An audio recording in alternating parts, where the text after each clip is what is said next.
নমস্কার বন্ধুরা, কেমন আছেন সবাই? রিয়া সুদীপ লাইফস্টাইল অ্যান্ড ব্লগে আপনাদের সকলকে স্বাগত জানাই।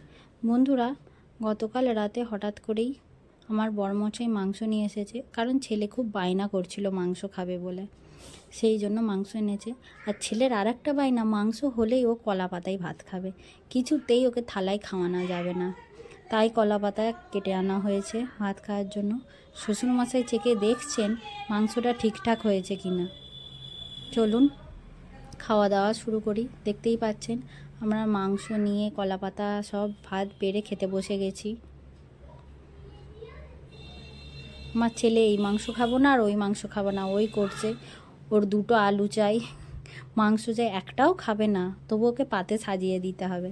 এটাই তো ছোট ছেলেদের আনন্দ, পাতে সব সাজিয়ে দিতে হবে।